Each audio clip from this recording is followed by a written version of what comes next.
అధ్యక్ష, ఈరోజు గౌరవ సభ్యులు డిమాండ్స్ మీద చాలామంది సభ్యులు మాట్లాడారు. అధ్యక్ష, ముఖ్యంగా వ్యవసాయ రంగం మీద గౌరవ సభ్యులు విజయరమణ గారు, గండ్ర సత్యనారాయణ గారు, కోనవనేని గారు, పాల్వాయి హరీష్ గారు, కొత్త ప్రభాకర్ రెడ్డి గారు, మహేశ్వర్ రెడ్డి గారు, పల్లా రాజేశ్వర్ రెడ్డి గారు, కమలాకర్ గారు, ఎంఐఎం సభ్యులు, అదేవిధంగా మధుసూదన్ రెడ్డి గారు, పాయల్ శంకర్ గారు. అధ్యక్ష, వ్యవసాయ రంగం మీద మాట్లాడినటువంటి సభ్యులందరికీ ధన్యవాదాలు తెలియజేస్తూ, ముఖ్యంగా మాట్లాడినటువంటి సభ్యులు చాలామంది పంటల బీమా పథకాన్ని గురించి భవిష్యత్తులో ప్రకృతి వైపరీత్యాల వల్ల, అకాల వర్షాల వల్ల పంట నష్టపోయినటువంటి రైతుకి మేలు జరగాలని చెప్పి పంటల బీమా పథకాన్ని అమలు చేస్తున్నారా లేదా అని చెప్పి గౌరవ సభ్యులందరూ కూడా దాని మీద ఎంతో రైతుల కష్టాల మీద ఉన్నటువంటి రైతులందరూ కూడా ఆనాడు అధ్యక్ష గౌరవ సభ్యులు వారు సభ దృష్టికి తీసుకొచ్చినటువంటి అంశాలన్నిటి మీద కూడా ప్రభుత్వం అనేక సందర్భాల్లో సభ్యులు అడిగినటువంటి డిమాండ్ మీద సభ్యులు లేవనెత్తినటువంటి సమస్యల పట్ల, రైతాంగానికి సంబంధించినటువంటి అంశాలన్నిటి మీద ప్రభుత్వం ఈనాడు రేవంత్ రెడ్డి గారి నాయకత్వంలో ఉన్నటువంటి కాంగ్రెస్ ప్రభుత్వం వారిచ్చినటువంటి మాటలకు అనుగుణంగా రైతులకు సంబంధించినటువంటి అంశాల పట్ల ప్రభుత్వం ఆ కార్యక్రమాలను నిర్వర్తించడానికి పెద్ద ఎత్తున ఈ యొక్క బడ్జెట్లో పెద్ద ఎత్తున డిమాండ్కి సంబంధించి బడ్జెట్ ప్రొవిజన్స్ పెట్టి ఈరోజు వ్యవసాయ రంగానికి అత్యధికమైనటువంటి మీరు గౌరవ సభ్యులు అడిగినటువంటి ప్రతిపాదనని ప్రభుత్వం తిరస్కరించింది. దయచేసి గౌరవప్రదంగా సభను నిర్వర్తిస్తే మంచిది.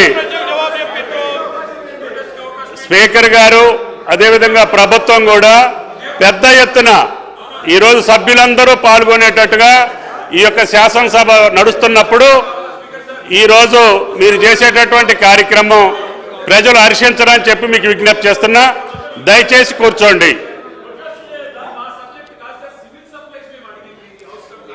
సివిల్ సప్లైస్ మీరు అడిగిన దానికి ప్రభుత్వం తిరస్కరించింది.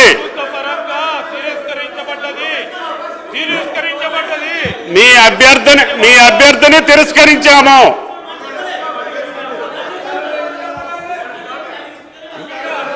మీ అభ్యర్థన ప్రభుత్వం తిరస్కరించింది.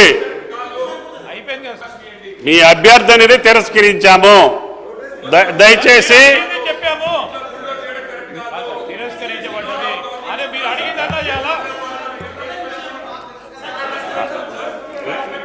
ప్రజలు మీరు వేరే చర్చలో రండి, దానిపైన కూడా మాట్లాడతాం, అప్పుడు సమాధానం చెప్తాం. వేరే రూపంలో రండి, చెప్తాం. డిమాండ్స్ పరంగా ఉన్నది ఇంపార్టెంట్. మీరు కోఆపరేట్ చేయాలి, మీరు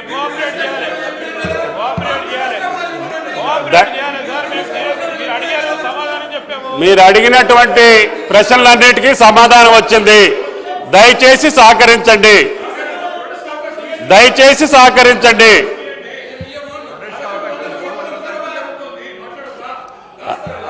ఆ నష్టం ఎవరి వల్ల జరిగింది, ఎప్పుడు జరిగింది, ఎట్లా జరిగింది అనేది మంత్రి గారు వివరంగా చెప్పారు. వివరంగా చెప్పిన తర్వాత కూడా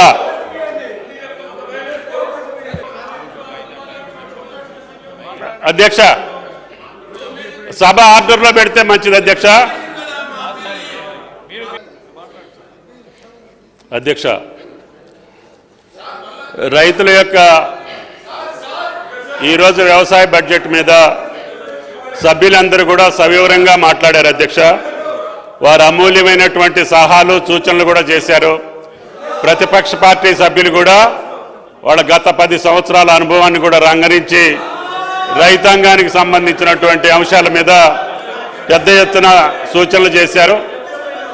ఇచ్చేసేయమని చెప్పు అధ్యక్ష. డిమాండ్ నెంబర్ 27 వ్యవసాయ శాఖ కింద మొత్తం 33,493 కోట్ల 87,55,000 రూపాయలకు మించని ఈ సొమ్మును కట్మోషన్ లేకుండా మంజూరు చేయాలని కోరుతున్నాను అధ్యక్ష. డిమాండ్ నెంబర్ 30 సహకార శాఖ కింద మొత్తం 146 కోట్ల 87,07,000 రూపాయలకు మించని సొమ్మును కట్మోషన్ లేకుండా ఆమోదించవలసిందిగా కోరుతున్నాను. డిమాండ్ నెంబర్ 28 పశు సంవర్ధక మరియు మత్స్యశాఖ పరిశ్రమల యొక్క డిమాండ్ నెంబర్ 970 కోట్ల 84,04,000 రూపాయలని మించని ఈ సొమ్మును కట్మోషన్ లేకుండా మంజూరు చేయాలని సభను కోరుతున్నాను అధ్యక్ష.